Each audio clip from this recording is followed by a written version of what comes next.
E aí?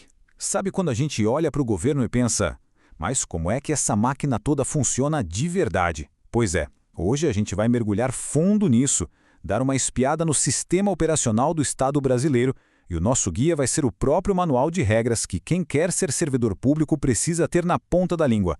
Vamos juntos, então, entender como as engrenagens do poder público realmente giram. Para começar, já lanço uma pergunta. Vamos pensar em três figuras bem diferentes. Um político que foi eleito, um juiz de carreira e aquela pessoa contratada só para trabalhar no censo. Desses três, quem se encaixa na definição de agente público? E a resposta é todos eles. É uma pegadinha, né? Mas é isso mesmo. Para a lei, a lógica é bem simples. Se alguém está agindo em nome do Estado, não importa como, essa pessoa é considerada um agente público. Sacar essa ideia, essa abrangência toda, é o primeiro passo para a gente decifrar o resto.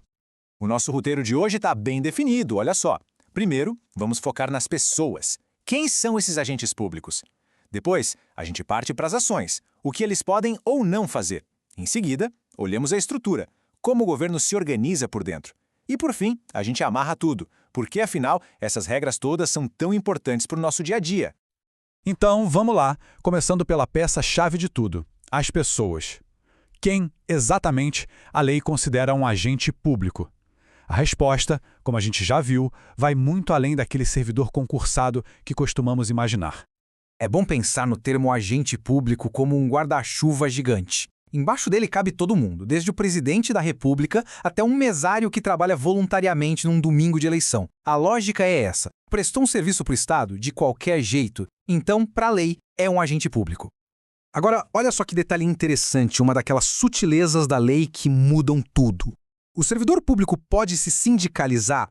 Sim, a Constituição garante, sem tirar nem pôr. E fazer greve? Pode, a Constituição também garante.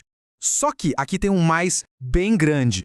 O direito de greve, apesar de existir no papel, precisa de uma lei específica para dizer como ele pode ser exercido. E essa lei, bom, é um debate que já dura décadas.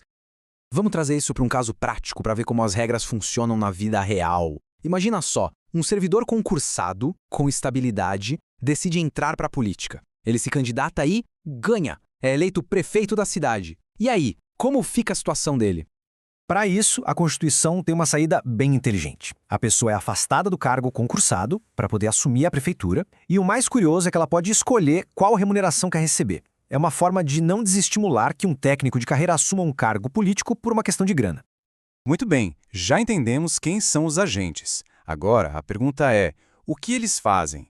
Como é que o governo toma as suas decisões e qual a força que essas decisões têm? Basicamente, as ações do governo podem seguir dois caminhos. Um deles é o chamado ato vinculado. Pensa numa receita de bolo. A lei diz exatamente o que fazer, e o agente público tem que seguir à risca, sem inventar. O outro caminho é o do ato discricionário. Aqui, a lei dá algumas opções e o agente pode escolher o que for melhor, o que for mais conveniente e oportuno naquele momento. E essas decisões do governo, os chamados atos administrativos, eles vêm com os verdadeiros superpoderes. Primeiro, a gente já parte do princípio de que eles são legais e verdadeiros. Segundo, eles podem ser impostos quer a gente concorde, quer não. E terceiro, a própria administração pode executá-los, sem precisar pedir licença para um juiz antes. Mas aí fica a dúvida, né? Essa regra é absoluta? Quer dizer que todo e qualquer ato do governo vai ter sempre todos esses poderes ativados? E a resposta é não.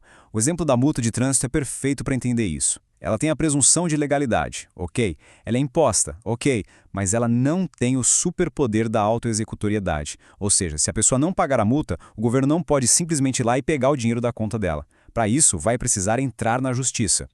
Ok, a gente já viu quem são as pessoas e como elas agem. Mas para essa máquina funcionar, precisa ter uma organização, uma estrutura. Como é que o Estado se divide para conseguir dar conta de tanta tarefa diferente? Vamos dar uma olhada nesse organograma. Olha, esses dois nomes, desconcentração e descentralização, parecem um trava-línguas, eu sei, mas a ideia por trás é bem mais simples do que parece. Pensa assim, desconcentrar é tipo arrumar os móveis dentro da mesma casa. Sabe, o ministério cria um departamento novo ali dentro, a casa continua a mesma. Agora, descentralizar, isso é como construir uma casa totalmente nova do lado, com CNPJ próprio, com vida própria. É o caso de uma universidade federal, por exemplo. E esse processo de construir a casa nova é justamente o que a gente vê aqui.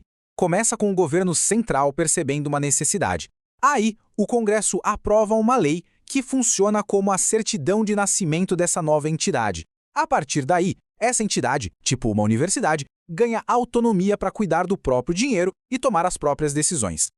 E todo esse conjunto de casas novas que foram criadas, universidades, o INSS, o Banco Central, forma o que a gente chama de administração indireta.